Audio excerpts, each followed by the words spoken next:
Good morning students. 7th standard lesson 6 health and hygiene part 3 பார்க்கலாம். Diseases நோய்கள். A disease is the functional or physical change from a normal state that affect the health of a person by causing disability or discomfort. Functional அப்படிங்கிறது செயல்பாடு, physical change அப்படிங்கிறது அமைப்பு, normal state அதாவது இயல்பான நிலையில் இருக்கக்கூடிய ஒரு சாதாரண மனிதன் அதாவது ஆரோக்கியமான மனிதன், டிசபிலிட்டி இயலாமை, டிஸ்கம்ஃபர்ட் அசாதாரண நிலை, இயலாமை அல்லது அசாதாரண நிலையினால் ஆரோக்கியம் பாதிக்கப்பட்டு உடல் ரீதியான மாற்றம் ஏற்படுறதுக்கு பேர் தான் நோய்கள், diseases. The following are the conditions that could lead to the development of disease in an individual. ஒரு மனிதனுக்கு நோய்கள் எப்படி ஏற்படுது அப்படிங்கிறத பார்க்கலாம். Infection caused by disease causing microbes. Microbes அப்படின்னா நுண்கிருமிகள். நோய் உண்டாக்கும் நுண்கிருமிகள்னால தொற்று ஏற்படுது. இன்ஃபெக்ஷன் மீன்ஸ் தொற்று. Lack of balanced diet. Balanced diet அப்படின்னா சமச்சீர் உணவு, சரிவிகித உணவு எடுத்துக்காததுனாலையும் நோய்கள் ஏற்படலாம். புவர் லைஃப் ஸ்டைல் தவறான வாழ்க்கை முறை. அண்ட் அன்ஹெல்தி ஹேபிட்ஸ் அதாவது சுகாதாரமற்ற பழக்க வழக்கங்கள் மூலமாகவும் நோய்கள் ஏற்படலாம். Malfunctioning of one or more body parts or organ. அதாவது ஒரு உடல் உறுப்போ அல்லது உறுப்பு மண்டலங்களோ அதனோட செயல்பாட்டு குறைபாடு ஏற்படுறதுனால, செயல் இழப்பு ஏற்படுறதுனாலையும் நோய்கள் ஏற்படலாம். இந்த இடத்துல மால் ஃபங்க்ஷனிங் அப்படின்னா செயல்பாடு குறைதல், செயல் இழப்பு. Different kinds of sickness and their causes. பலவிதமான நோய்களும் அவற்றின் காரணங்களும். The prevention and treatment of sickness can be considered in two groups for the better understanding. They are communicable and non-communicable disease. அதாவது சிகிச்சை மற்றும் தடுப்பு முறைகளை கருத்தில் கொண்டு நோய்களை 2 வகையாக பிரிக்கிறாங்க. Communicable and non communicable டிசீஸ்னு.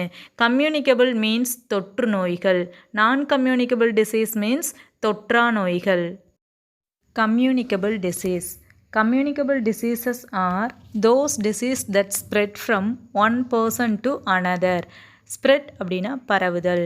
ஒரு மனிதன்கிட்ட இருந்து இன்னொரு மனிதனுக்கு பரவுச்சு அப்படின்னா அது கம்யூனிகபிள் டிசீஸ்.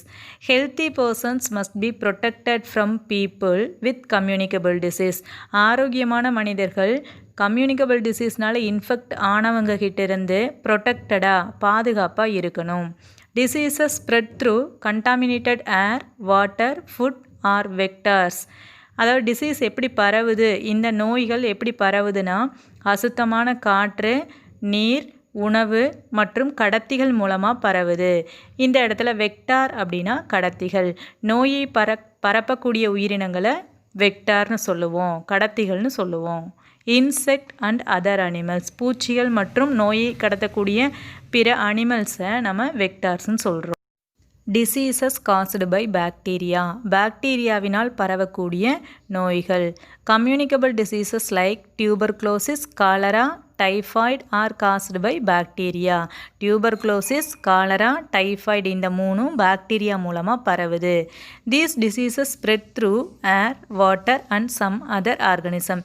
எப்படி ஸ்ப்ரெட் ஆகுது அப்படின்னு பார்த்தோம்னா ஏர் மூலமாக, வாட்டர் நீர் மூலமாக, சில ஆர்கனிசம் அதாவது உயிரினங்கள் மூலமாக பரவுது. ஃபஸ்ட்டு டியூபர்குலோசிஸ் டிசீஸ் பார்க்கலாம். டியூபர்குலோசிஸ் ஷார்ட்டாக டிபின்னு சொல்லுவோம். It is caused by mycobacterium tuberculae அப்படிங்கக்கூடிய பாக்டீரியானால் ஏற்படுது. And spread from one person to another person. ஒரு மனிதன்லேருந்து இன்னொரு மனிதனுக்கு எப்படி பரவுது அப்படின்னா த்ரூ ஏர் காற்றின் மூலமாக, ஸ்பிட்டிங் அப்படின்னா எச்சில் மூலமாக, prolonged contact and sharing materials of the patient நோயாளிகளோட உடைமைகள் மூலமாக பரவுது. தி சிம்டம்ஸ் ஆர், சிம்டம்ஸ் அப்படின்னா அறிகுறிகள். The symptoms are fever, weight loss, chronic cough, bloody spitting and difficulty in breathing. ஃபீவர்னால் நமக்கு தெரியும் காய்ச்சல், வெயிட் லாஸ் எடை இழப்பு, க்ரோனிக் காஃப் அப்படின்னா தொடர்ச்சியான இருமல், பிளட்டி ஸ்பிட்டிங் அப்படின்னா சளியுடன் இரத்தம், அண்ட் டிஃபிகல்ட்டி இன் ப்ரீத்திங் சுவாசிப்பதில் சிரமம் ஏற்படும். Prevention and treatment of tuberculosis. BCG vaccination. BCG தடுப்பூசி போடணும். Giving special attention to the patient. நோயாளிகள் மேலே சிறப்பு கவனம் செலுத்தணும். Regular medication like DOT. அதாவது டிஓடி போன்ற தொடர்ச்சியான சிகிச்சையை அளிக்கணும். டிஓடி அப்படின்னா directly observe therapy. Health risk சுகாதார சீர்கேடுகள். நாட் யூஸிங் லெட்ரின் கழிவறையை சரியாக பயன்படுத்தாமல் இருக்கிறதுனால. அடுத்து not washing hands after touching faeces.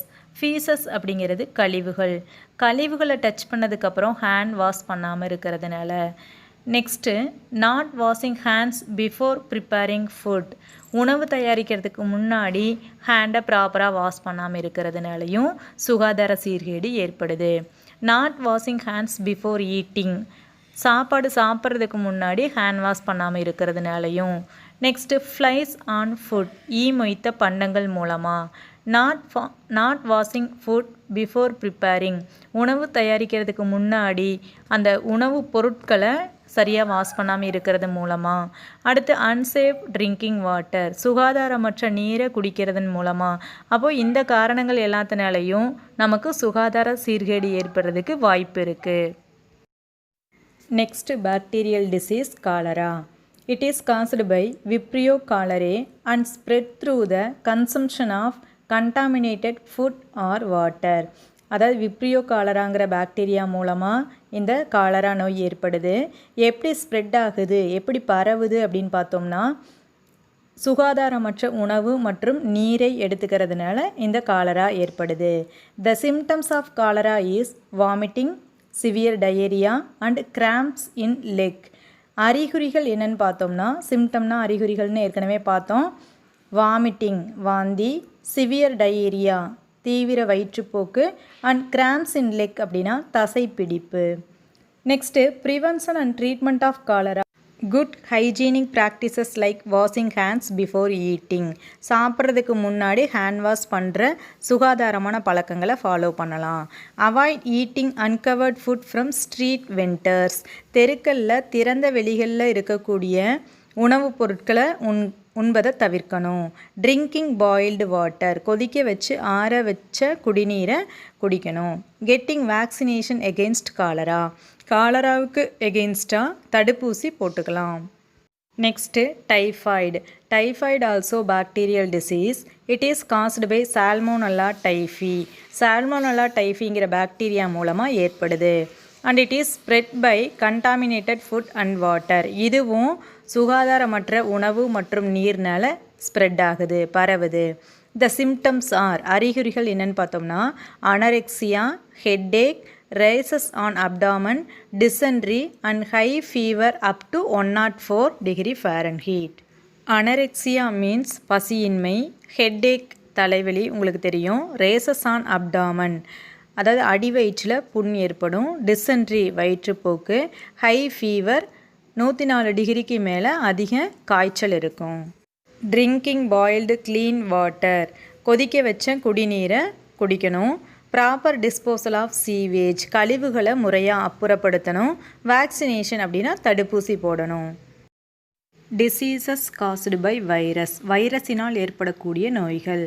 Viral diseases are extremely wide spread infection caused by many type of virus. அதாவது அதிகமான வைரஸ்னால வைரஸ் நோய்கள் ரொம்ப அதிக அளவில் ஏற்படுது, ஸ்ப்ரெட் ஆகுது அப்படிங்கிறாங்க. Some diseases caused by viruses are hepatitis, chicken pox and rabies. Hepatitis அப்படிங்கிறது மஞ்சள் காமாலை, சிக்கன் பாக்ஸ் அப்படின்னா சின்னம்மை, ரேபிஸ் அப்படிங்கிறது வெறிநாய்க்கடி. இதில் ஃபஸ்ட் ஒன் ஹெப்பாட்டிட்டிஸ் பார்க்கலாம். Hepatitis is one of the most dangerous and fatal disease caused by hepatitis virus A, B, C, D, E. அதாவது hepatitis virus A, B, C, D, E இதெல்லாம் ரொம்ப அதிக ஆபத்தை விளைவிக்கக்கூடிய அல்லது இறப்பை ஏற்படுத்தக்கூடிய அளவுக்கு மஞ்சள் காமாலையை ஏற்படுத்தும். Its mode of transmission is contaminated water அதாவது சுகாதாரமற்ற நீர் மூலமாக பரவும். Sharing of needles and blood transfusion, அதாவது பிளட்டை வந்து டிரான்ஸ்ஃபர் பண்ணும்போது அந்த ஊசியின் மூலமாகவும் ஸ்ப்ரெட் ஆக வாய்ப்பு இருக்குது. The symptoms of hepatitis is loss of appetite, anorexia, already பார்த்தோம். அனரெக்சியா அப்படிங்கிறது பசியின்மை, அப்பிடைட்னா பசி, லாஸ் ஆஃப் அப்பிடைட் அப்படின்னா பசியின்மை. வாமிட்டிங் அப்படின்னா வாந்தி. Eyes and urine turning to yellow colour, கண்ணும் யூரினும் எல்லோ கலரில் மாறும். Prevention and treatment of hepatitis, மஞ்சள் காமாலைக்கு ப்ரிவென்ஷன் என்னன்னு பார்த்தோம்னா ட்ரிங்கிங் பாயில்டு வாட்டர், கொதிக்க வச்ச குடிநீரை குடிக்கணும். Proper cleaning of hands, hand wash ப்ராப்பராக பண்ணணும். Next viral disease chicken pox, சின்னம்மை அல்லது தட்டம்மைன்னு சொல்லுவோம்.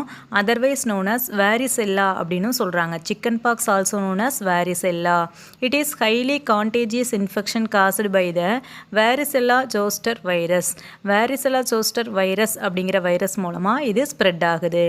This disease spread through air and contact with an infected person, காற்றின் மூலமாகவும் நோய் பாதிப்பு ஏற்பட்டவர் மூலமாகவும் இந்த நோய் ஸ்ப்ரெட் ஆகுது. Its symptoms are appearance of rashes on the whole body, உடல் முழுவதும் தடிப்புகள் ஏற்படும். ஃபீவர், காய்ச்சல், ஹெட்டேக் தலைவலி, அண்ட் டயர்ட்னஸ் அப்படின்னா உடல் சோர்வு ஏற்படும். Prevention and treatment of chicken pox, the chicken pox அதாவது வேரிசெல்லா வேக்சின் எடுத்துக்கணும், தடுப்பூசி எடுத்துக்கணும். Special attention should be given to the infected person, அதாவது நோயாளிக்கு சிறப்பு கவனம் செலுத்தணும். Next rabies. ரேபிஸ் அப்படின்னா வெறிநாய்க்கடி, இதுவும் ஒரு வைரல் டிசீஸ்.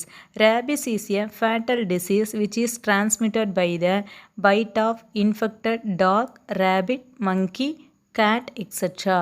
அதாவது ரேபிஸ்ங்கிறது இறப்பை ஏற்படுத்தக்கூடிய, ஃபேட்டல் அப்படின்னா இறப்பை ஏற்படுத்தக்கூடிய அளவுக்கு அபாயகரமான நோய். எப்படி இது வந்து தொற்றுது அப்படின்னு பார்த்தோம்னா ஆல்ரெடி இன்ஃபெக்டட் ஆன நாய், முயல், குரங்கு, பூனையினால் அந்த அனிமல்ஸ் எல்லாம் கடிக்கிறதுனால நமக்கு இந்த நோய் வருது.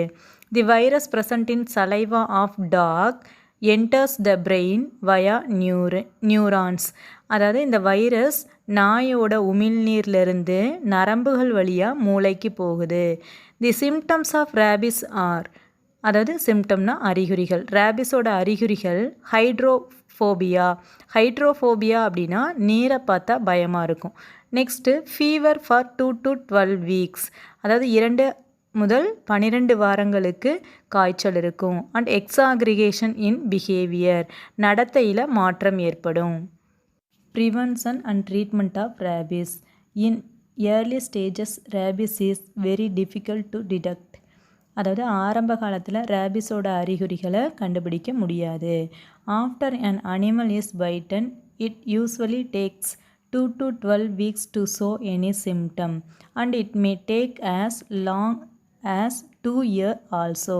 அதாவது இந்த ரேபிஸ் நோய் வந்ததுக்கப்புறம், அந்த அனிமல் கடித்ததுக்கப்புறம் அதனோட அறிகுறிகள் 2 to 12 weeks, 2 முதல் 12 வாரங்களுக்குள்ள அறிகுறிகள் தோன்ற ஆரம்பிக்கும்.